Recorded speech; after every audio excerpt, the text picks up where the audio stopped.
Let's talk about how to cure toenail fungus for under $2.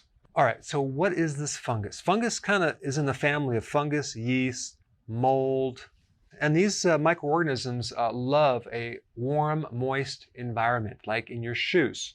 This specific fungus is called dermatophyte, if you wanted to know that. Now, I just want to say that you have friendly fungus, beneficial fungus, called symbiotic fungus, and you have pathogenic or unfriendly fungus and yeast and mold and things like that. In fact, I want to show you something in this book that I'm reading, which is actually quite fascinating. It's called Mycorrhizal Planet: How Symbiotic Fungi Work with Roots to Support Plant Health and Build Soil Fertility. Now check this out. Pick a handful of old growth forest soil and you'll be holding 26 miles of linear mycelium. Now, what is mycelium? Mycelium is this fungus in the superficial layer of the earth. It's just a very friendly fungus that does a lot for the plant and the soil. So in just one handful of dirt in the forest, you have 26 miles of these little thread-like fungus that are helping breaking down leaves. They're helping decompose different things into smaller particles. They actually act as another organ for the plant to help break down minerals and help feed the roots. In exchange, the plant gives them carbohydrates, okay, as an exchange. So give me the carbs, I'll give you the minerals. So we have all these microorganisms living all around us.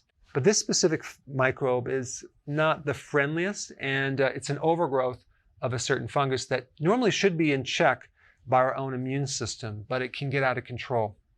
Now, here's the challenge that I see here when you take medication. And again, I'm not telling you not to take medication. I'm just giving you the data. Lamisol, that's a common medication they use for toenail fungus. You're going to take it orally, and you're usually going to take it for 2 to 3 months, okay? Now, the problem is this medication penetrating all the way deep into the inside of your nail. I mean, you have to take it a long time to penetrate, but in the meantime, it's doing a number on your liver. Some of the side effects: it can increase liver enzymes, it can cause liver damage, it can cause lupus, okay, which is an autoimmune disease.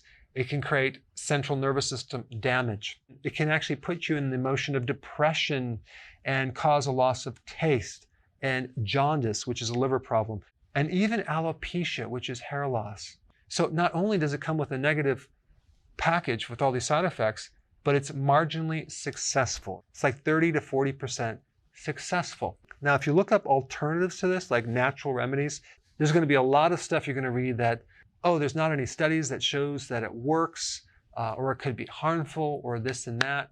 But I want to give you some solutions that I've personally seen do work. So these solutions I'm going to talk about at least have less side effects, a lot less side effects, if any, and they potentially could actually really help you get rid of this nasty fungus. Now, I've done a video on this before where I talked about soaking your feet in Epsom salts, which is magnesium sulfate, for about 15 minutes a day, and then drying your feet out and making sure that you're maybe wearing sandals around the house so your feet aren't so sweaty. And you're going to be adding 2 teaspoons of Epsom salts in 4 cups of water, and you're going to heat it up so it's nice and dissolved, and you're just going to soak your feet in there. Okay, so this is a good remedy. The problem with this remedy is it does take a long time to work. You're doing this for weeks and weeks and weeks, okay? So I'm going to give you a couple other things that are a little bit faster, okay? Tea tree oil. It originates in Australia. It's been used by the indigenous Australians for a very long time, and they used it for coughing, acne, dandruff, all topically. They don't take it orally, as well as lice, scabies, and fungus. It's a natural wide-spectrum antifungal compound. It inhibits fungal mycelium, and this is that fungus I talked about. I mean, the interesting thing about a lot of these natural remedies, like even tea tree oil, it's developed these unique protective mechanisms against environmental pathogens, which are funguses, it could be viruses and bacteria. And so we can tap into that and use that to help our own bodies because it's natural and it's going to have a lot less side effects. Now, there is another remedy that I'm going to recommend that's even less expensive than tea tree oil, and it's under $2. Simple iodine, okay? Just 1 drop of this iodine on the toenail fungus every single day will inactivate that fungus to the point where it's not going to be there anymore. Now, there's a couple things about it. Some people don't like this bright yellow color that it's going to do on your nail. Well, guess what? You can get decolorized iodine, okay? And that way it's clear. It's not going to be a problem. Or if you don't mind the color stain, I would recommend povidone type iodine. It's very inexpensive and it's pretty non-toxic. I did a video on how to get rid of skin tags with this iodine. And all you need is 1 drop of this every single day on the toenail. Put it topically. Try to keep your feet dry, okay? Not in a moist environment, especially around the house. Let your feet breathe and make an environment where the fungus cannot grow. Now, there's one very, very important point I want to mention, and that has to do with what fungus live on. They live on carbohydrates, okay? They're not keto friendly, they're carb junkies. So guess what?